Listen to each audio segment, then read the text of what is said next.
What up guys, SupMetal983 here to bring you another CD review.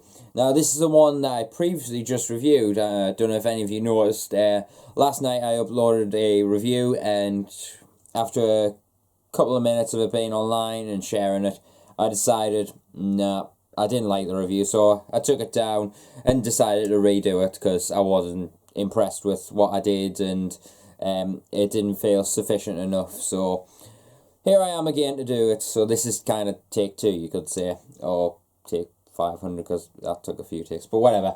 Anyway, moving on. This is the album I reviewed, and this is what I'm going to be reviewing for you today. Yeah, this is the 2016 album from the band Fleshgod Apocalypse, entitled King. This is released under Nuclear Blast Records. Now, Fleshgod Apocalypse are a very, very well-known band nowadays, playing symphonic death metal, and really set in stone why they are one of the best in the genre. They are up there with the likes of SepticFlesh, and I know they toured with SepticFlesh, I believe last year, and I believe the year before. I could be wrong, but yeah, making their namesake, and quite rightly so. They are such a talented band, and such a great band. I mean, I've seen them live in, I believe it was 2012, January 2012, and that was a spectacle in itself, even though they were opening back then. And what's the album called? Agony had just come out, so I got to see them live, and that was amazing to begin with. But I've always had a love for Fleshgod Apocalypse. I've got, in fact, all their CDs, bar their first split that they did back in the day. But I have all their albums on CD. I've got their debut album, Oracles, which I still maintain as an absolute beast of an album. If you haven't checked this out, then you need to change that and prompto. Then you got their second release, which was an EP called Mafia, which I personally think is like the unsung hero of Fleshgod Apocalypse's discography. This is an absolutely incredible EP. You need to check it out. Songs like Through Our Scars, Abysmal, and their cover of Blinded by Fear. Oh, such a good cover. And obviously the last track, Mafia. I might as well say Conspiracy of Silence is a great song as well, but those tracks definitely stick out to me. And spectacular artwork, I might as well add. And then you get into the modern day lineup, what they've got now, starting with their second album, Agony, which I mentioned before. Really good album. I have to say, over the past year, maybe 2, it's really dwelled down a little bit. I think the production's a little bit sloppy in comparison to the rest of their discography, but still a great album to give a spin. I mean, this is the album pretty much that paved the way for them getting as well known as they are, and quite rightly so. Fantastic release nonetheless. And then in 2013 they released their, I'd say, breakthrough album. Like, it's a combination of Agony in this one, and I'm talking obviously about Labyrinth. Now this is an excellent album, and in all honesty, compared to the other albums, I think this is probably my favourite album that they've put out. It's definitely got the right vibes, the right pace. It's fucking tremendous, if you ask me. You definitely need to check this out if you haven't. If you're into death metal, just check it out. It's fantastic. And then we'll get to 2016 with the arrival of King, or the arrival of the King, correct English. But yeah, in anticipation for this album, I was really excited, because obviously Fleshgod has had a really good stint of albums, and a really solid discography behind them. So I knew that they were going to come out with something very, very special, and something that echoes very well off Labyrinth. And they dropped the first track, which I believe is called The Fool, and as soon as I heard that, I was just like, yeah, that is typical Fleshgod Apocalypse. Typical Fleshgod Apocalypse, full of intensity, full of speed, really fast-paced, aggressive, like epic music, and I was just like, yeah, I can't wait for this album. And then the album got released, and I went to pick it up, I think, the next day, because I had work on the day of release. And I went out and picked it up, and came home, stuck it in my iTunes, and blasted it full volume. And from the minute the Symphonics come in, you can feel it just building up, as it has with with most Fleshgod Apocalypse albums, it's always picked up very nicely at the start, building up the intensity, and then you're just like, come on, hit us, and then poof, knocks you out full on with the full on blast and diabolic intensity, and it's fucking tremendous, and it always is when you start a Fleshgod Apocalypse album like that, and quite rightly so. I think it's a fantastic intro.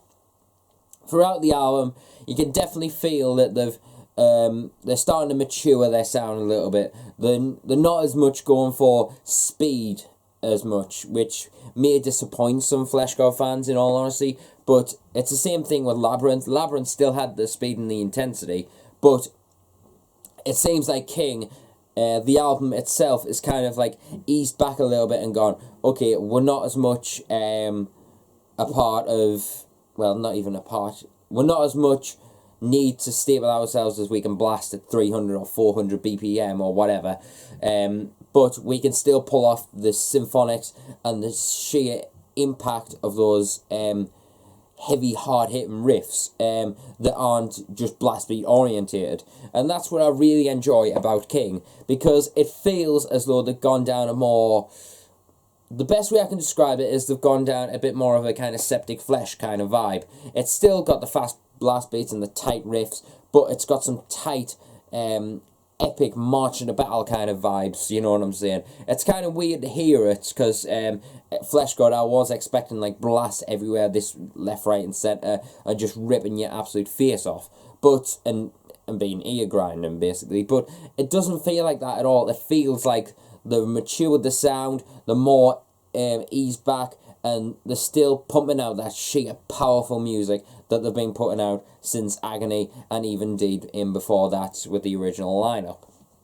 Now, in all honesty, I'm not one of these guys that can compare like Agony, Labyrinth, or even King to Oracles or Mafia, because I feel it's a different band and a different vibe. It's still Fleshgod Apocalypse, you know it's Fleshgod Apocalypse, but I feel like if you listen to Oracles and you listen to Agony, right, back to back, you can feel there's definitely a progression and a definite change in the sound overall, and I think it was for the better, because Francesco's drumming, in my opinion, is so good. Like, it outstints his vocal and guitar abilities, if you ask me. Like, he was a great guitar player, great vocalist, no doubt about that, but when he's on the drums, he excels so much with those tight blast beats and whatnot. Like, there's still loads of blast beats on here, don't get us wrong, I'm not saying it's like a Symphonic Sonor record. I'm not saying that at all. It's just got a great atmosphere, and it's more toned down, but I think it really, really works for Fleshgod, and it shows that they're maturing the sound, that they're not changing the sound, they're just maturing it up, and that's what I really enjoy. The mix on this is pretty much identical to the same as Labyrinth did, with the great execution of the drums. The mix on the drums is fantastic. You can feel every hit, every tom hit, every cymbal, creating great atmospheres and what have you. And then obviously the guitar and bass, it's a lot more audible than it has been on Agony. It's still following along the lines of Labyrinth, with that great mix in there, and I think that's a really good thing. Obviously, because Fleshgod Apocalypse, when Agony came out, I thought, yeah, great album. But then when the mix started to sing into it, I was just like, yeah, this really needs sorting out. And they did so on Labyrinth, and they've done even more so on King, because King is a lot more brushed up in the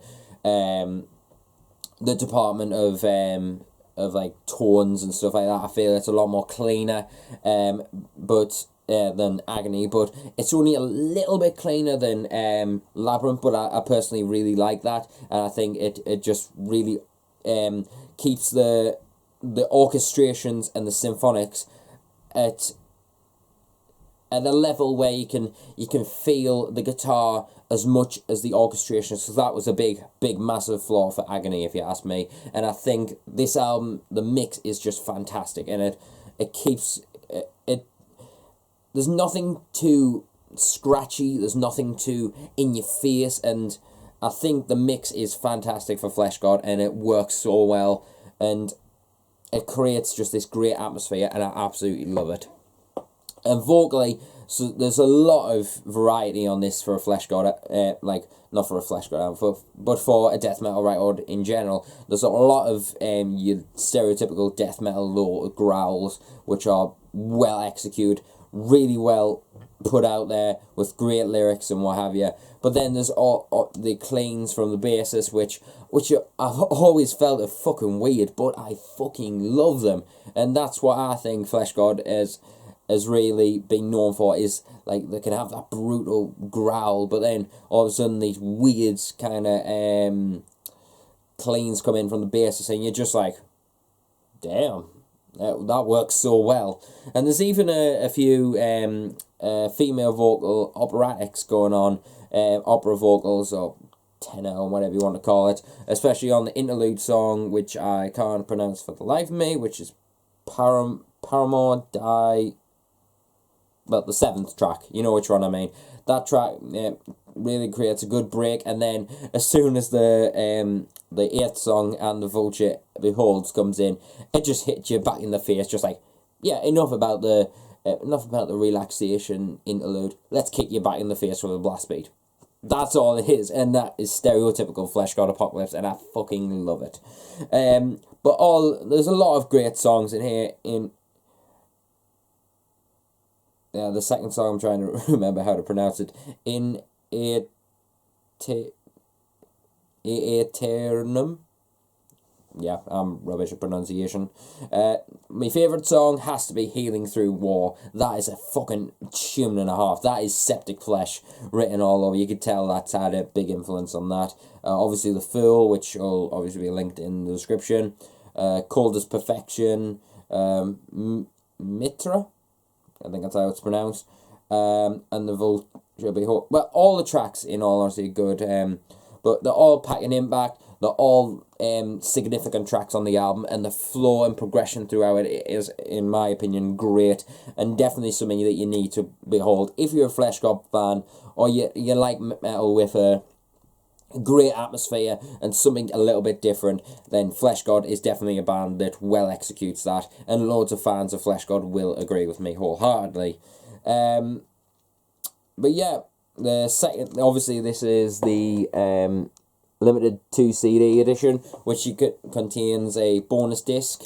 If I open it up there, which is the orchestra versions of the tracks, which I guess if you want to cover them, then you can use that. I don't know exactly what you can use them for, but whatever. But yeah, excellent album. I definitely think it's Fleshgod maturing their sound, and it's definitely starting to become something that I hold dear to my heart, and definitely something that I want to play again and again and again. And quite frankly, as the year progresses, I wouldn't be surprised if this makes me top albums list, because this is fantastic. And the more I listen to it, the more it just clicks with us, the more clicks, and it just makes it such a good record. And for that reason alone, I'm going to give this album a full-on, I think I'm going to give it a solid 8.5 out of 10. A solid 8.5. And it may crawl up to a 9, 9.5, or even a 10 by the end of the year. We don't know. But from what I've heard so far and what I feel like it's going to do, it's going to be fantastic. And it is fantastic. And you need to pick up this album. If you're into symphonic death metal, if you're into Italians, just death metal that packs in intensity, that's exactly what you need. If you're a fan of bands such as SepticFlesh or Hour of Penance, this is a fucking record for you. You need to check this out. Fantastic. If you loved Labyrinth and you loved Agony, check this out. Even if you're a fan of Oracles, check this out. Check out if you're a fan of Fleshgod in general. It's a great album for their discography. It's a little bit of a standalone because it's not as fast and in your face, but it still has that intensity and raw aspect to it, and I absolutely love it. So check out this album, a solid 8.5 out of 10, I'd say. And I'm going to conclude this review. I'd just like to quickly say I have finally broke 600 subscribers. I want to thank you all from the bottom of my heart. I love you all dearly. I couldn't do this without your support. The amount of subs that I get, the amount of views, comments, and even messages that I get, it inspires us to do more and more videos for you. So I thank you all for sticking around. More videos are going to come, so Yeah, make sure you check out my Facebook page down below, and also check out some other channels and what have you, and also links to Fleshgod Apocalypse stuff down below. So I'll see you until the next video, and remember, stay metal, and I'll see you later.